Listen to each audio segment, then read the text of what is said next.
Le Coraplex, la capitale du vice et de la luxure dans le gantelet de Nakmund.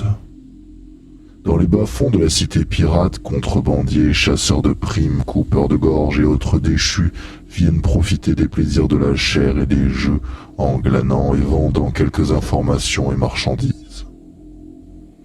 La nuit fut longue et particulièrement agitée au Sébiote Vérolé, un établissement prisé par la petite pègre et autres raclures nocturnes. Alors que les premiers rayons du soleil venaient réchauffer la devanture métallique du sulfureux établissement, un individu encapuchonné installé seul à une petite table attendait stoïquement avec la rigueur militaire que l'on reconnaît aux Astartés, même s'il n'en était pas.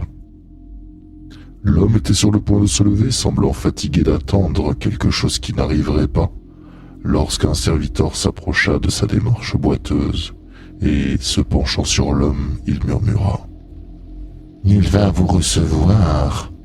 Veuillez me suivre, je vous prie. » Sans mot dire, l'homme se leva et réajustant sa capuche, il suivit le serviteur dans l'arrière-salle emplie de bouteilles. Quand celui-ci tira sur l'une d'elles, faisant coulisser l'une des dalles de pierre, laissant apparaître un escalier semblant descendre jusqu'aux entrailles de la planète elle-même. Les deux individus descendirent de longues minutes, puis empruntèrent un long couloir qu'ils firent arriver devant une grande porte rouillée de laquelle perlait de l'eau croupie et nauséabonde. Le serviteur plaça alors sa main calleuse et noircie sur l'empreinte du mécanisme d'ouverture.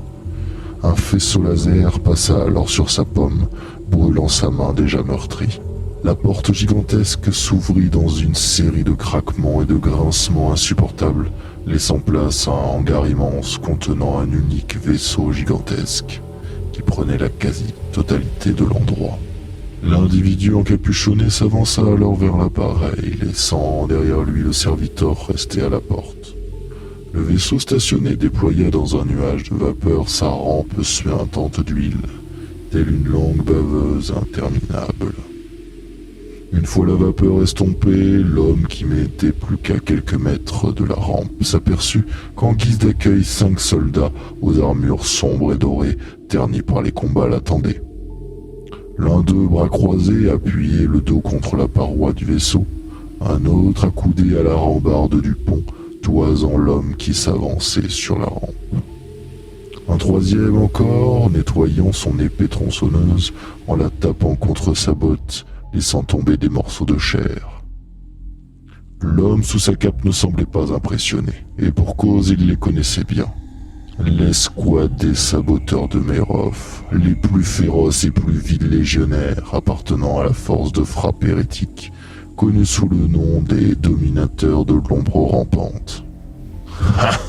Le lionceau vient téter sa goutte après s'être fait dégager de la portée quand papa est parti, se moqua le plus grand et le plus bête des légionnaires, suivi par les rires et la surenchère des 3 autres.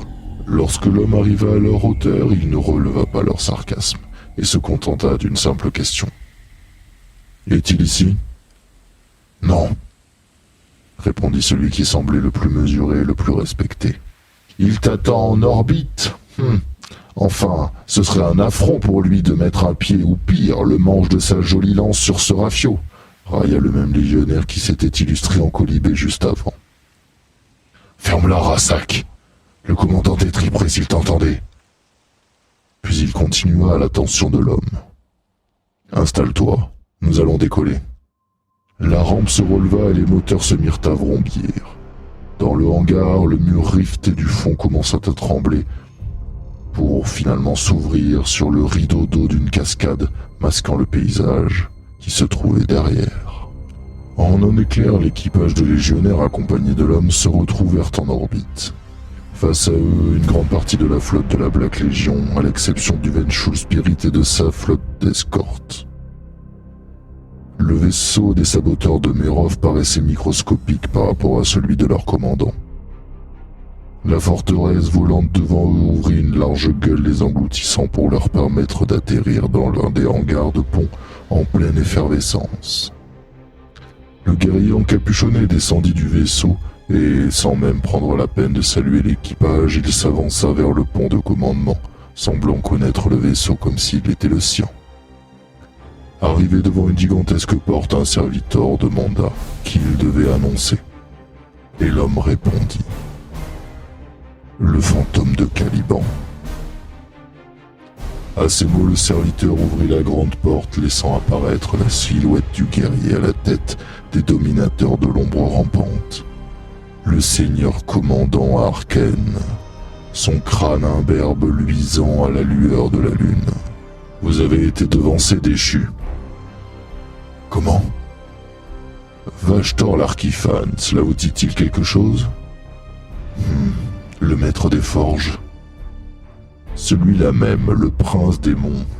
Il s'est présenté au fléau et avec de très bonnes informations. Il semblerait qu'une arme au potentiel inexploité, qui a un rapport avec votre fameuse Caliban, pourrait modifier nos plans et permettre au fléau de régner à la place de l'empereur. J'ai déjà entendu parler de cette arme, effectivement. Alors vous le savez qu'elle existe. C'est une légende. Néanmoins, nous avons quand même besoin de vous. L'Archiphane a des plans, mais pas toutes les informations. Cette arme, qu'ils appellent le voile de la destinée, a apparemment un rapport avec votre ancienne famille, si je ne m'abuse. Les secrets des Dark Angels sont bien gardés. Je ne les connais pas tous, malheureusement. Mais je sais que plusieurs fragments de la Caliban sont retrouvés sur Nakmund. Je le sais également. C'est une information que l'Archiphane nous a donnée. Mais j'ai quand même besoin de vous pour les localiser. Commandant, il se trouve que sur Vigilus, une ancienne cité nommée Decibellis abrite un certain nombre de ces fragments clés. Vous m'intéressez, Cypher. Peut-être qu'une expédition pourrait révéler certains de ces fragments, si seulement nous savions où chercher. Laissez-moi quelques jours, commandant, et vous aurez vos fragments. Je compte sur vous, Cypher, que ce retard ne se transforme pas en fiasco.